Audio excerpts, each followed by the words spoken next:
good evening. Good evening. Let's talk. And beautiful Thursday evening. Tonight we have a special guest. I would consider this guest more like family. She's very supportive since I met her. Very supportive of all the shows, which is interesting.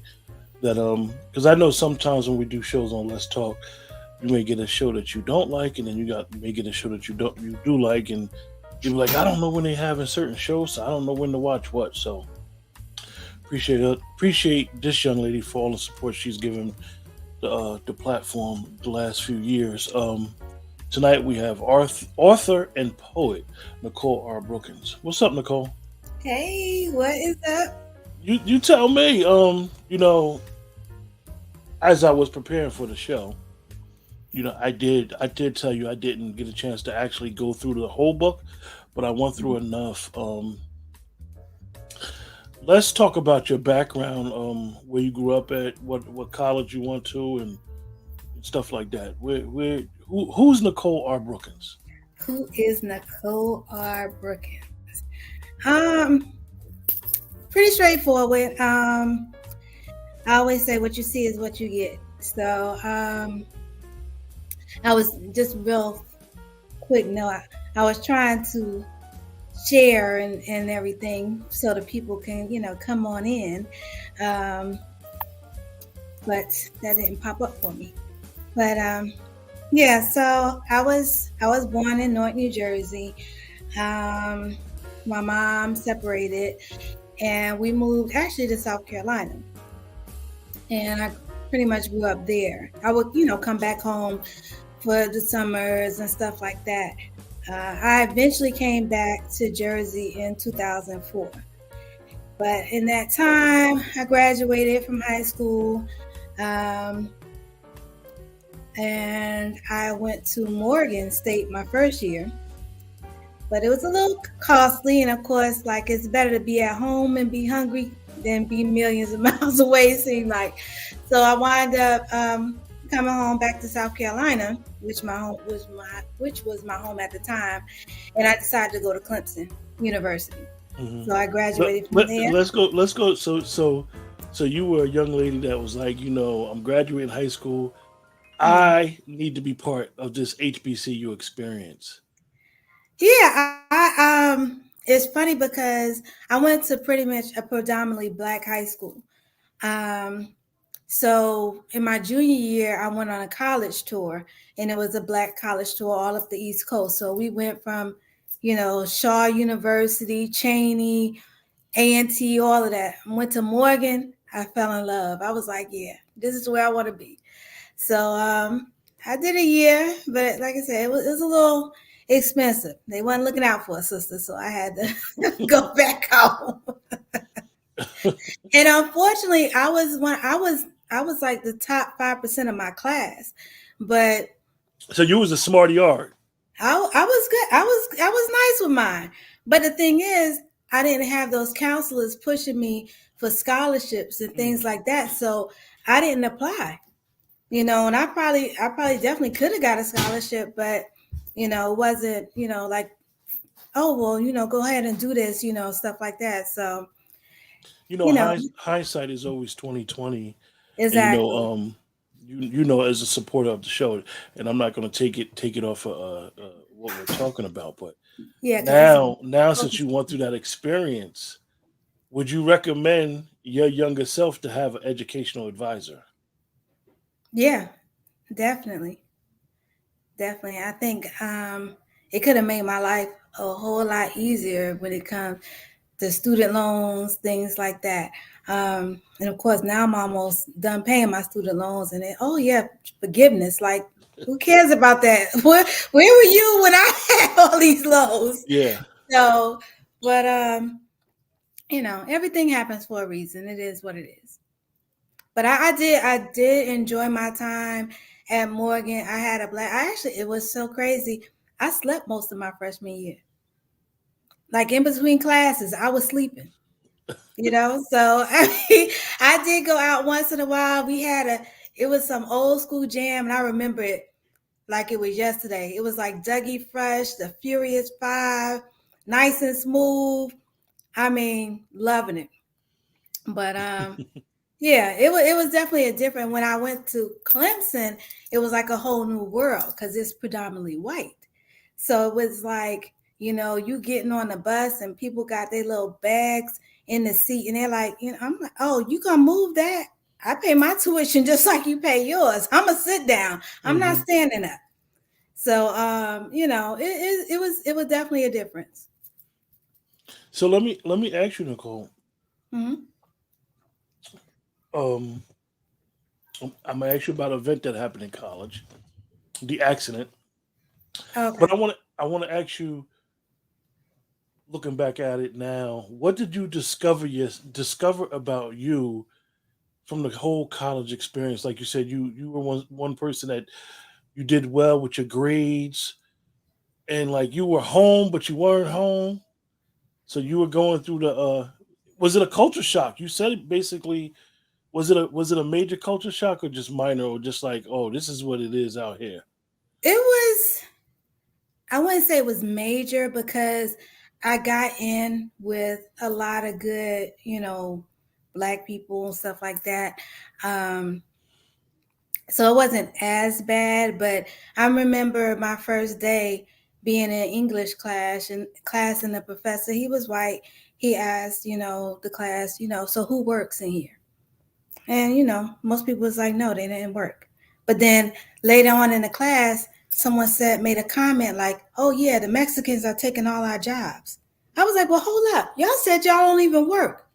And y'all don't want to do the work that they're doing. So what are you talking about? And it was just like it was crazy to me. Um, and then it seemed like a lot of times I would be the only black person in class.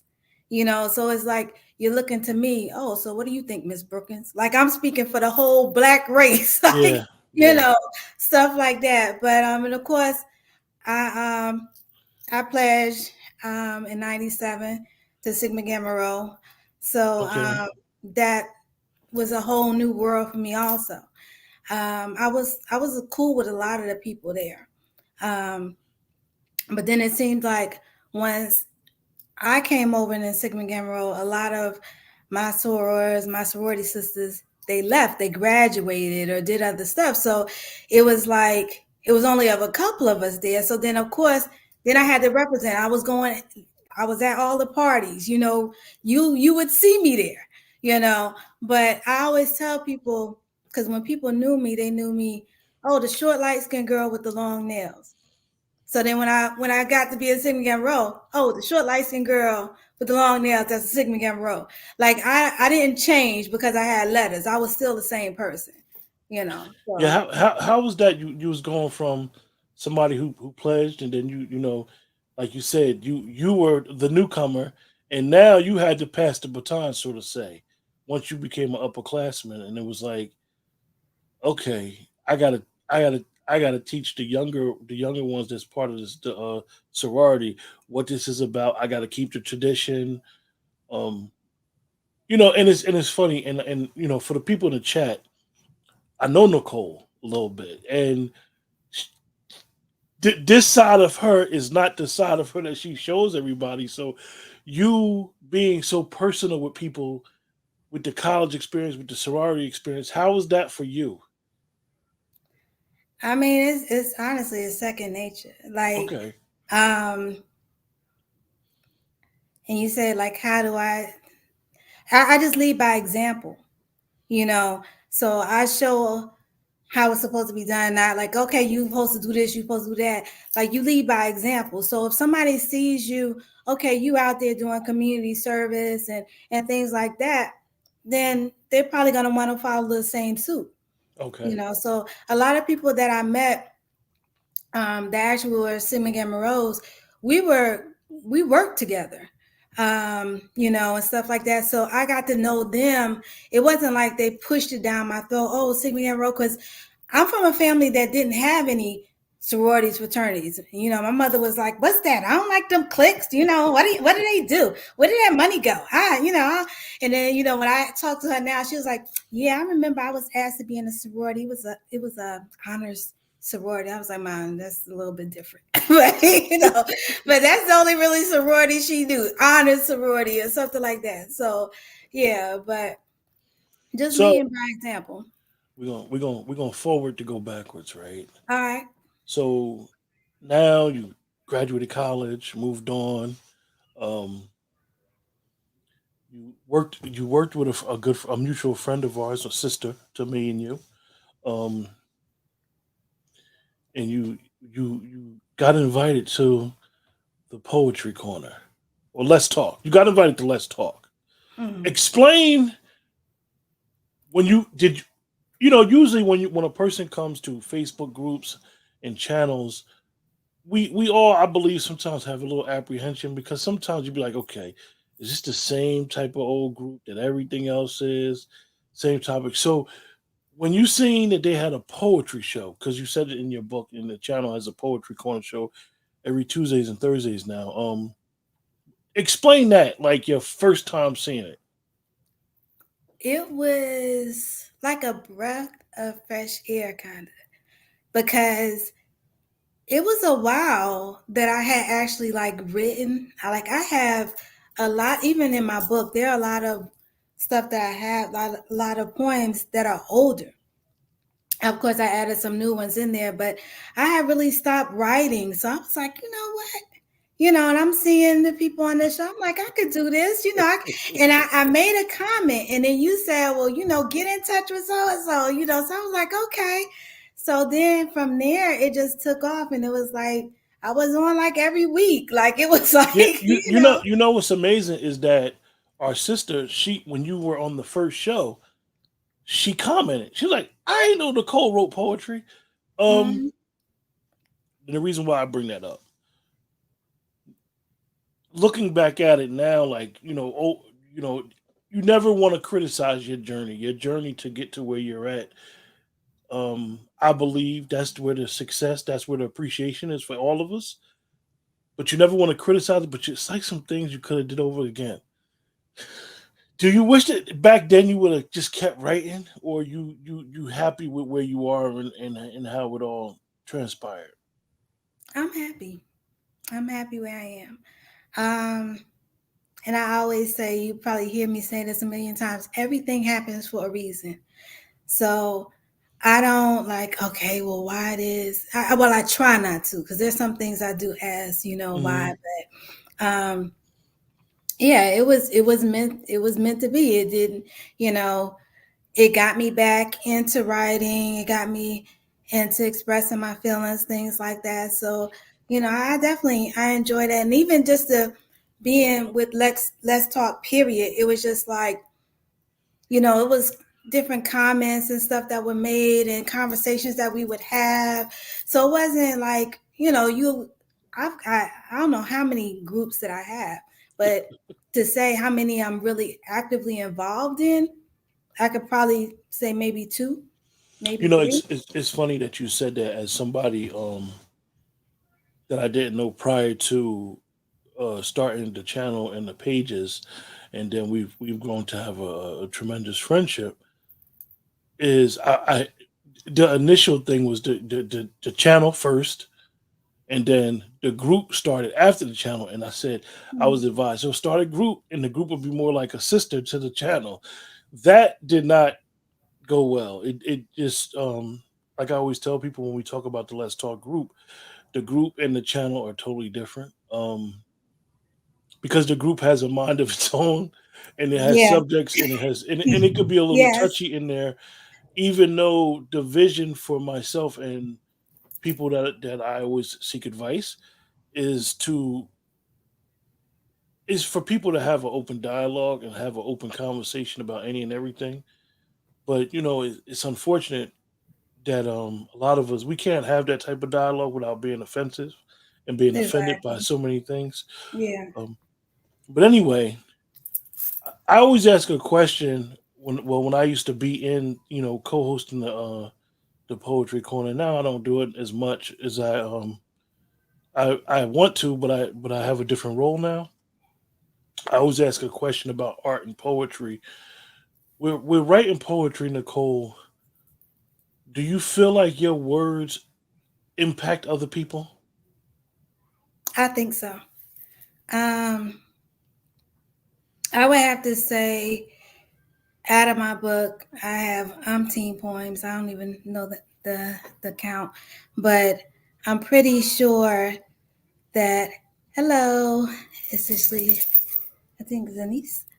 Um, I think it'll touch somebody, or maybe that person can relate because they know somebody who might have went through it, things like that. So, um, and then some are just blanket topics like love, you know, um, heartbreak, stuff like that. So, yeah, I think everybody can get a little something out of it. Yeah, I think the mind, and unfortunately, we see it every day, with different people.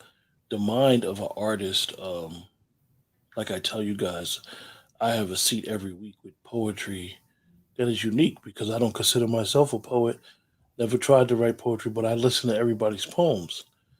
And the mind, the creative mind that you guys have, I believe you can impact people with your words. You can impact.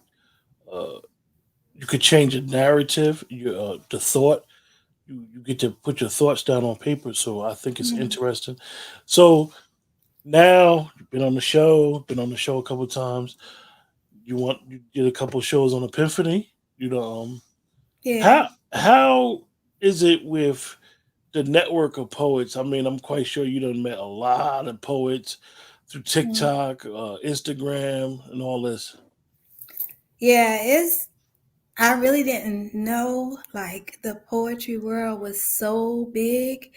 Um, it's crazy because um, beforehand I did maybe like an open mic here or there, um, but like literally when I'm on Instagram, I'm seeing notifications. Oh, this person is doing open mic, or this person is on live now, stuff like that.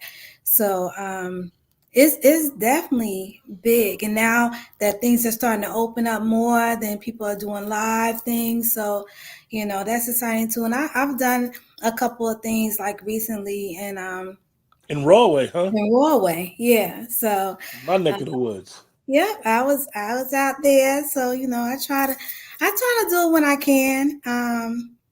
Cause it's just crazy to see, like, even being on the show, the Poetry Corner, it was like we could have a topic, but everybody brought like their own twist of the topic, which was so crazy. So you might not like what I'm bringing, but then that other person, they might be tickling your ear like, oh, dag, okay, So it was crazy. So One of the things that we had did, and you were actually part of why I did it. With whoever came on the poetry corner, the way we used to do it is the newer poet let off, and the reason why I believe that actually made that newer poet to the show more comfortable, and it basically sets the tempo because not often nothing when you come into a poetry, from what I see, you come into a poetry show or whatever, you come to bring your A game. true. So you want to show out and show up the first time, so you want to lead off right, and I believe that actually helped a lot of people because it makes you feel comfortable as well. And I know you've been supportive with a lot. How many poets have you bought their books? Let's talk about that first. Hey, it's been a number. So I'm thinking, I'm thinking back. I'm like, wait a minute, didn't I buy this one? So I'm waiting. I'm like, I understand everybody pockets ain't lying the same way. I understand that. But I'm just like, well, I don't hear nobody knocking down my door like, We're gonna get to that. We're gonna get to that. but We're gonna get to that. yeah, I do try to support, and I tell people all the time, honestly, I might just skim through books. I really try not to read it because when it's on print, I think that you kind of subconsciously kind of, you know, get into your head, which I don't want to take anyone's work and subconsciously for mine. So that's why I really don't read it, but I do. I'll skim across things, and I did look at a lot of different books when I came up with mine, because I want to be, and I not putting anyone's down, but I just want to be a little bit different. I wanted to kind of grab you, so that's why in mine you might see little quotes here. I might have a little picture or stuff like that. So you know, Well, let's talk about that. yes, I remember you saying like I'm working on a little something something. I would always ask you each week. I got a little something something, and I would get on you in an encouraging way, and you were able to put this together. Great yeah, artwork by T. Lachelle. Shout out to T. Lachelle. And it's yes, funny, and let me just speak on T. Lachelle for a minute.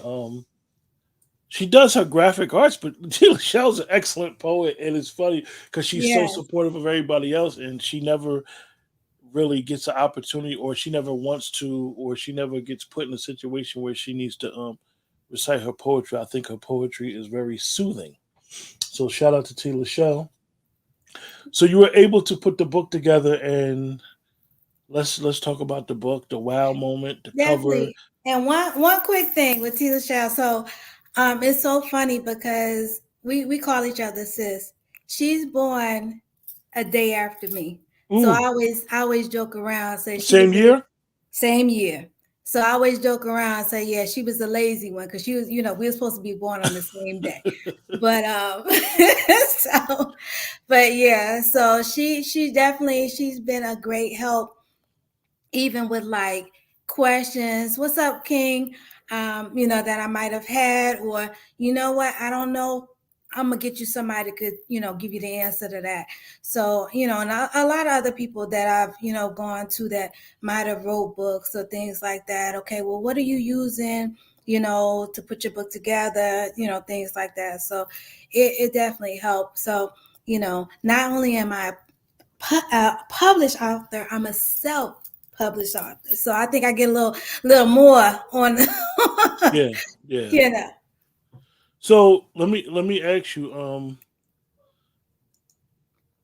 You got your book. You got it in print. Yes, yes. How was that experience? You took. How did you share that with your mom, your brothers? Like, yo, I'm really doing it. I'm really, because I know they heard it. Like I heard it, and not that they ever doubted you, and I didn't doubt you at all. I knew you was going to do it because you said you was going to do it. But how was it when you finally physically touched your book? It was that awe moment. Like I couldn't believe it because it's different when you're just seeing it, on the screen and how it's gonna look and everything. But when I actually got it in my hands and I was like, flipping through it, like, yo, this is me. Like I made it. Like I made it, ma. I did it. So it's like, it's definitely it was a wonderful moment. And then the put the ice on the cake when I actually saw it like on Amazon.com and Barnes and Noble, like, yo, that's me. That's me right there. So yeah, it You definitely ever was a great so experience. so now it's out, and now you got to sell your book. Woo. Yeah, it's a lot of work. It is definitely a lot of work, and I'm not the type of person that likes to sell. You know, um, I do well with it. Even like my job, like people like, oh, you do so good. Like, look, I just do what I'm supposed to do. Like, I don't like some people. They like, oh, I need this, I need that. Look, I just say what I'm supposed to say. It comes, it comes. But I never been the type that wants to, You got a ask you got somebody a to. box of your books. You got a box of your books in the back seat. Oh, now I have a box, but I did bring some with me. Oh, so actually, for actually, those in I'm the chat, sorry. Nicole is actually on a trip right now, so she's Yeah. not in her locale. She's at another locale, so she got her books with her. Like, look, anybody I see, anybody I meet, you know how to talk. How is that, Nicole? Like, you're striking a conversation with somebody, and it may go from, well, what do you do for a living? Now you may say your job that you go to every day. Mm. Do you introduce yourself now as, I'm a self-publishing author and poet? I don't know if I do, but I know I drop it in there like, oh, by the way, Yeah. I got my own book. So it's like, it's pretty cool. But I mean, even today, because I go to some of my old spots that I hung out at and stuff like that.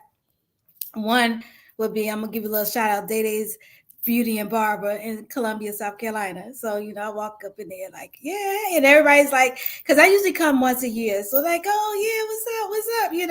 Oh, by the way, I do have a book. Yeah, I got some water in the car. Yeah, so even in that, and I know your personality a little bit. You don't want to come off as like cheesy, but like at Mm, the end of the day, like, you got books to sell. yeah. You know what I mean? And So the you thing is, it's like, and I'm not, because I know, I post, oh, stuff like that. And I don't want to be pushy because somebody actually told me that they kind of got offended. Like, so I'm like, leaving a message because, some people they'll reach out like, oh, yeah, I want to get your book. All right, you ain't say no time, so I'm like, okay, well, I'm mailing out books on Monday. What's like, what yeah, you? So they took that as being kind of pushy, which that wasn't my intention. But one, who wants to make 5 million trips to the post office? I yeah, mean, just yeah, little stuff like that. And I like, no offense, my apologies. I didn't mean it to come off that way, but if you don't tell me, I don't know. So I got people saying, "Oh yeah, yeah, I want a book, I want a book." But then when you wind up getting sold out or something, then, oh, what happened to my book? Like, yo, that was months ago. Like I done sold it. I done went yeah, through them. yeah. You We're know, working on the second edition now, like a you know. revised edition. Hopefully, you support me then. I thought you were going to support me now. So Nicole, like, what's next? Like, what's next on the agenda besides, like, you self, as we would say, self scouting, self looking at your book, like, okay, I could have did this better, or I got some newer poems I want to express. Are you still in the? I know you're still in the process of selling this book, but I know the mind of an artist is always churning. What you got in store? You want to keep that Yeah. close to the vest? Well, what's so funny is somebody said, "Well, when's book 2 coming out?"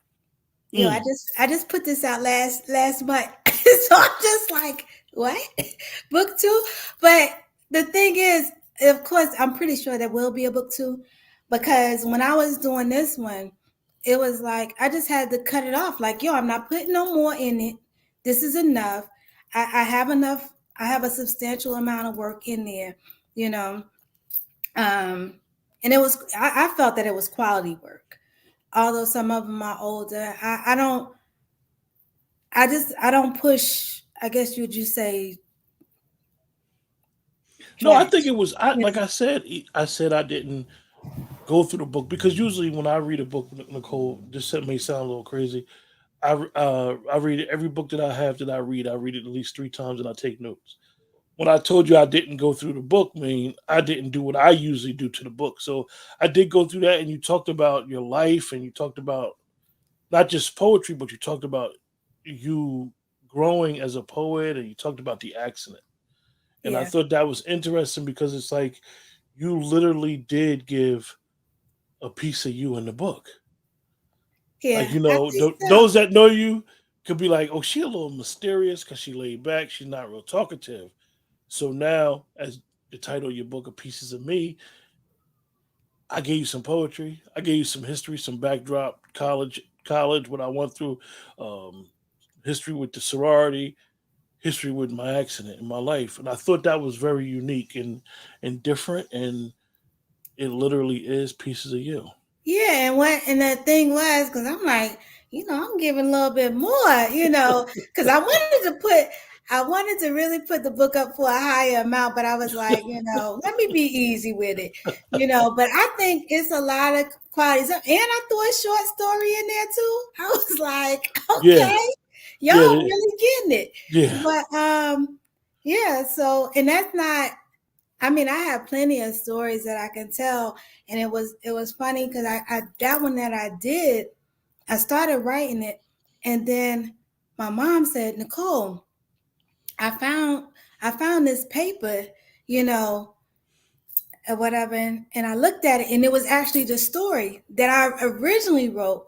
But then how sometimes your memory get kind of a little messed up. You might have left out certain things, so I had to combine that with the actual one that I wrote. So it was hard because if you read through what happened at the end of the story or whatever, it was a lot to get through. So even like trying to edit and stuff like that, like I asked Tila Shaw, I said, can you look at this?